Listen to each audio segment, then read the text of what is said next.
Здравствуйте, дорогие друзья! В новом 2021-2022 учебном году мы продолжаем цикл занятий, посвященных самым ярким страницам истории мирового искусства. Правила обучения по программе «Клуб любознательных онлайн» Центра «Радость» те же, что и в прошлом учебном году. Еженедельно вы будете получать ссылку на новое видеозанятие, которое можно смотреть в течение недели в любое удобное время. Главное, во время просмотра не забывайте регистрироваться в анкете Google формы. Ссылка в описании ролика. Также напоминаем, что по итогам каждого цикла из 4-5 занятий будет проходить тестирование, и у вас появится возможность потренироваться в ответах на вопросы по темам занятий. Тестирование можно проходить трижды для достижения наилучшего результата. По итогам каждого тестирования вы получите подтверждающий электронный сертификат, а когда освоите 5 модулей программы, итоговый сертификат юного искусствоведа. Итак, прямо сейчас найдите в описании видеоролика, который смотрите, ссылку на анкету Google формы. Кликните по ней и заполните ячейки. А сейчас вас ждет увлекательное путешествие в мир искусства и творчества. Итак, начинаем!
Здравствуйте, дорогие друзья!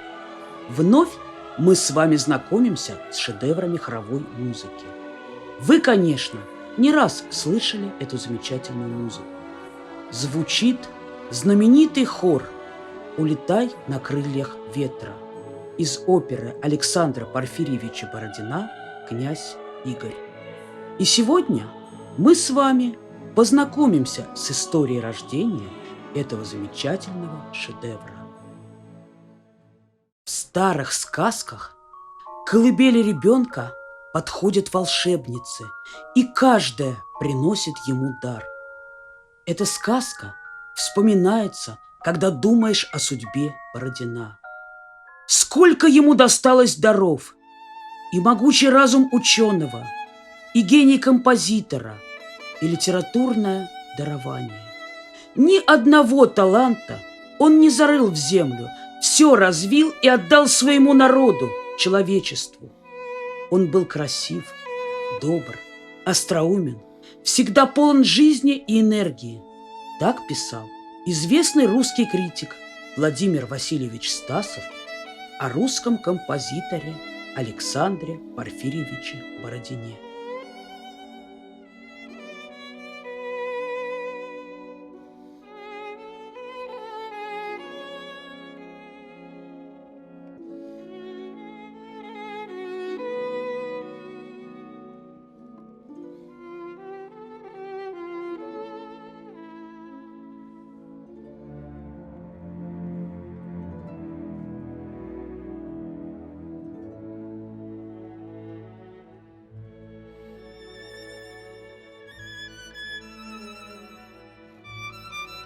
Музыка – это жизнь. Музыкант, исполняя музыку, живет воспоминаниями так, словно это реальные события. Александр Порфирьевич Бородин.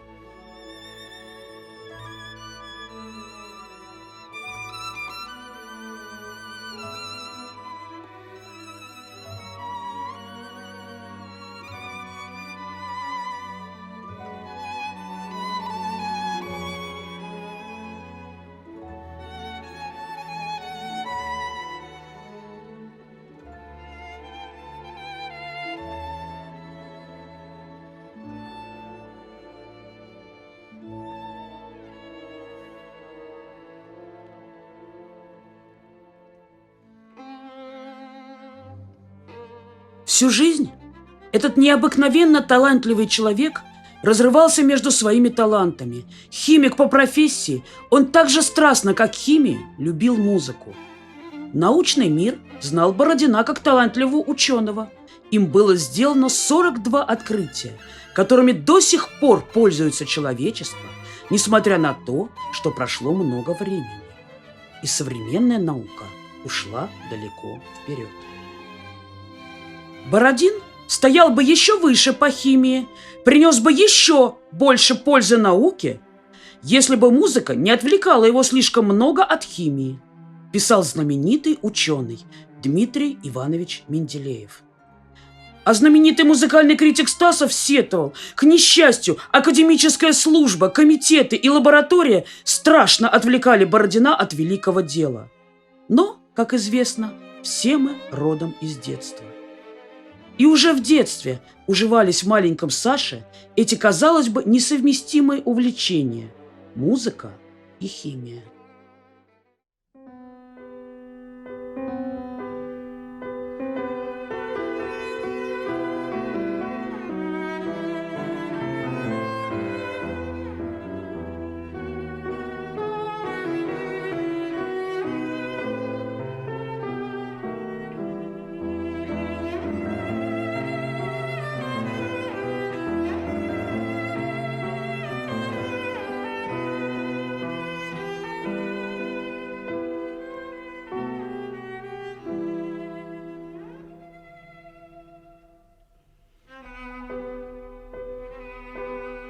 Слушайте, подорожники, песенку мою. Эту песню сложила я про судьбу свою.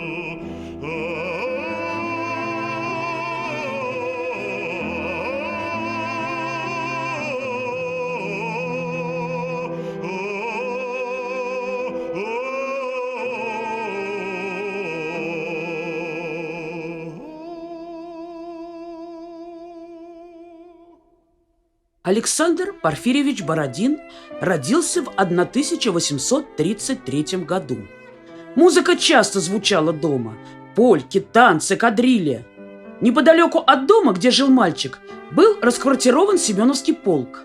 И маленький Саша мог слышать, как звучит духовой оркестр. Рассказывают, что когда Саша впервые услышал звуки военного оркестра, он чуть не упал в обморок, затем бросился домой фортепиано записывать музыку.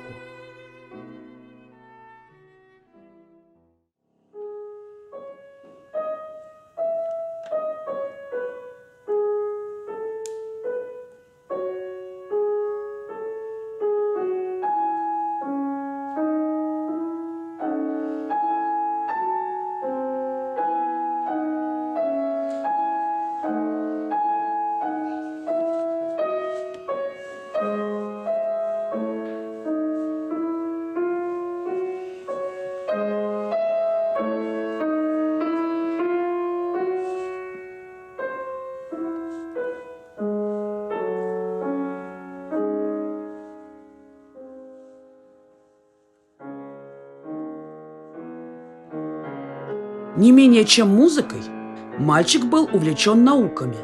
На столе его всегда были склянки, колбы, химикаты.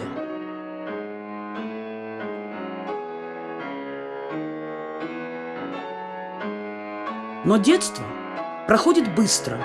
Вот уже Александр студент, затем молодой блестящий ученый. Затем судьбоносная встреча с музыкантами Милием Алексеевичем Балакиревым, Николаем Андреевичем Римским-Корсаковым, Модестом Петровичем Мусорским, Цезарем Антоновичем Кюи. Впоследствии их содружество получило название «Могучая кучка». Музыкальное сообщество развивало идеи развития русского национального искусства. Друзья композитора считали Александра очень талантливым композитором, между тем, как он считал себя скромным любителем. И друзья чуть ли не уговаривали его сочинять музыку. Но мы помним, его всегда отвлекала наука.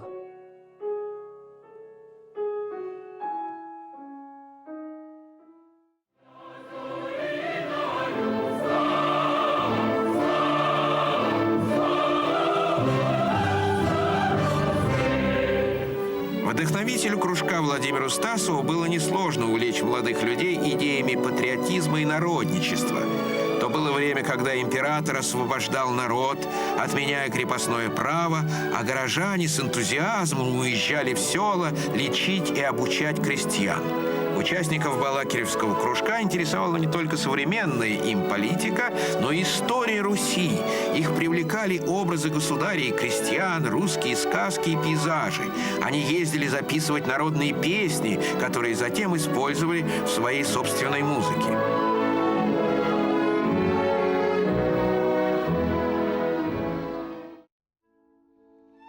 Дни, недели, месяцы, зимы проходят при условиях, не позволяющих и думать о серьезном занятии музыкой. Некогда одуматься, перестроить себя на музыкальный лад, без чего творчество немыслимо. Для такого настроения у меня имеется в распоряжении только часть лета. Зимою я могу писать музыку только когда болен, настолько, что не читаю лекций, не хожу в лабораторию, но все-таки могу кое-чем заниматься. На этом основании мои музыкальные товарищи, вопреки общепринятым обычаям, желают мне постоянно не здоровья, а болезни, писал Бородин.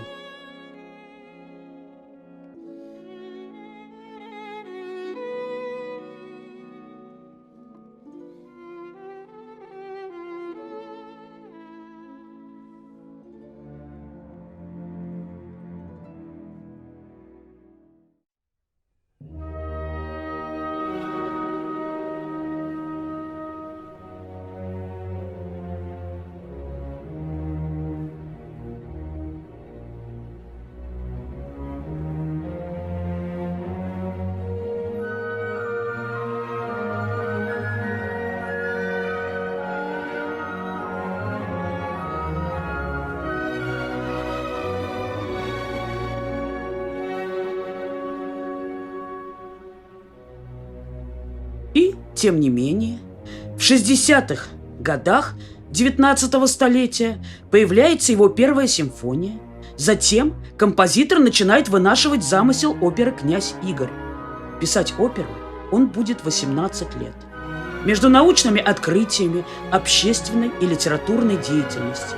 Но именно эта опера «Князь Игорь» подарит бессмертие Александру Порфирьевичу Бородину, а хор «Улетай на крыльях ветра» выйдет за рамки оперного хора и станет одним из самых исполняемых хоровых сочинений современности.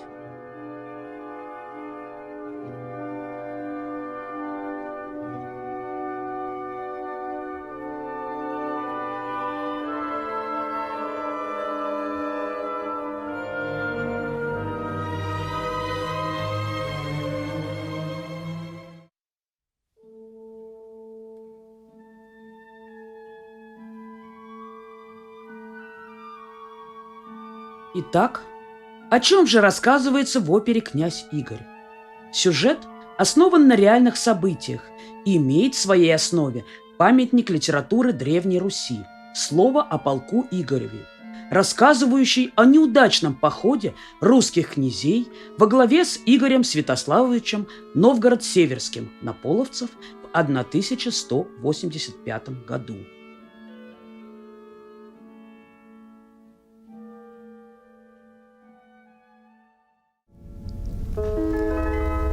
Почнімо же, братіє, повість сію ото старого Володимира до ниняшнього Ігоря.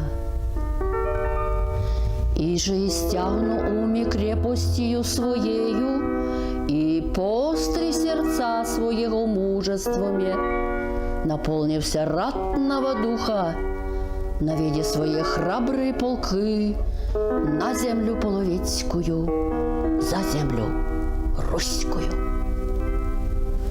Тогда и горе возре на светлое солнце и виде, от то него тьмою вся своя воя прикрыты, и рече и горе ко дружине своей: «Братья и дружино, лучше же потяту быти, неже полонену быти, а восядемо, братья, на свои борзые комони, да позримо синяго дону». Лето 1877 года Бородин проводил в деревне Давыдово, что находится во Владимирской области. Именно здесь впоследствии и была написана значительная часть оперы «Князь Игорь». Специально для Александра Порфирьевича из столицы было привезено фортепиано. Здесь, среди живописной природы вблизи поймы реки Клязьмы, Александр Порфирьевич чувствовал себя вольготно. Он надевал простую крестьянскую одежду и отправлялся по соседним селам, общался с крестьянами, записывал песни, а затем включал народные мотивы в свои произведения. Существует даже легенда, что идею написания хора «Улетай на крыльях ветра» подали Бородину давыдовские крестьяне. Идея знаменитого отрывка «Улетай на крыльях ветра» из оперы «Князь Игорь» у композитора Александра Бородина родилась случайно. По легендам, он гулял по окрестностям села Давыдово и увидел крестьян, возвращавшихся с покоса. Те шли и пели. Сначала тихо, едва слышно, а потом голоса слились, стали громче и увереннее, чтобы к концу песни снова затихнуть.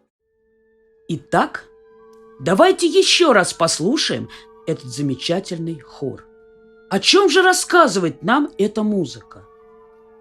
Улетай на крыльях ветра, ты в край родной, родная песня наша, туда, где мы тебя свободно пели, где было так привольно нам с тобою. Не правда ли? Проникновенные и душевные строки. А вы знаете, что эти строки, как и все либретто оперы, принадлежат композитору? Александр Порфирьевич Бородин, помимо других своих талантов, имел еще и литературный дар.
хор «Улетай на крыльях ветра» открывает балетно-хоровую композицию «Половецкие пляски», завершающую второй акт оперы «Князь Игорь».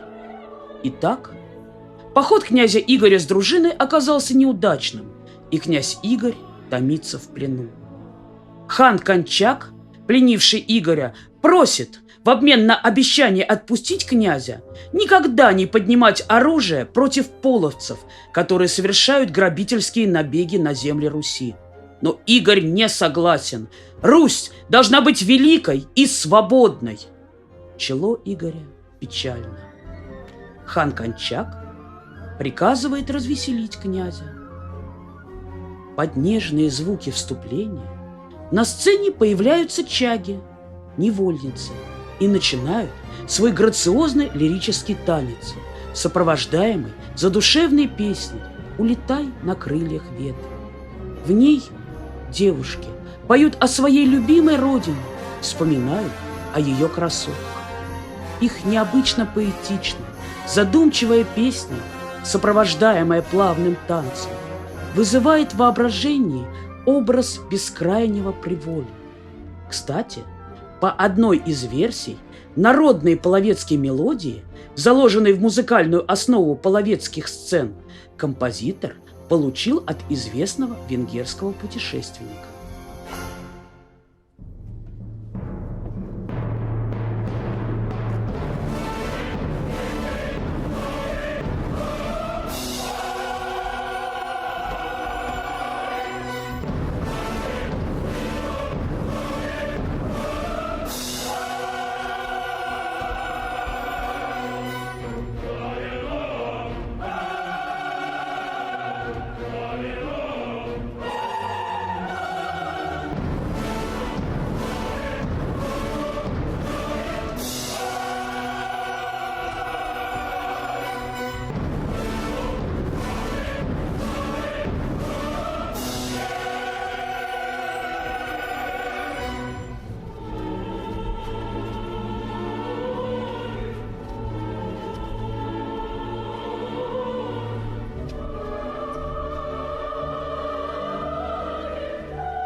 Вслушайтесь в прекрасные звуки хора.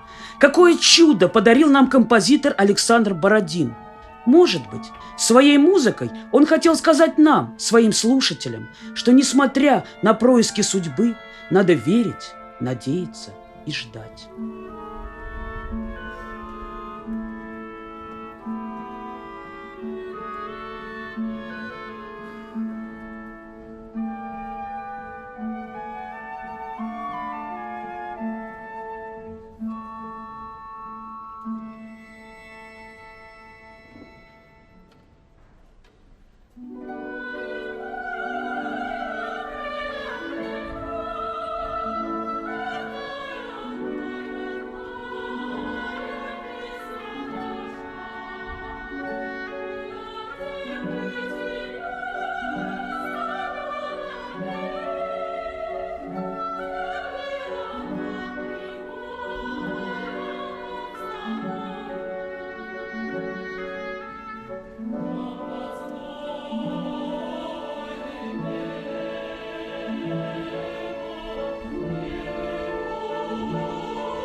Сегодня эта музыка, сочиненная выдающимся композитором Александром Бородиным около 150 лет назад, пользуется огромной популярностью.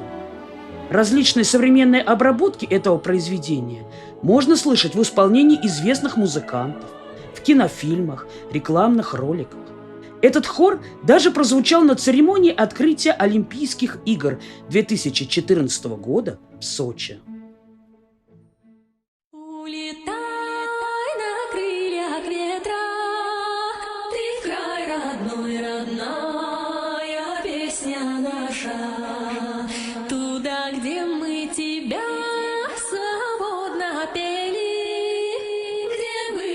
так привольно нам с тобою.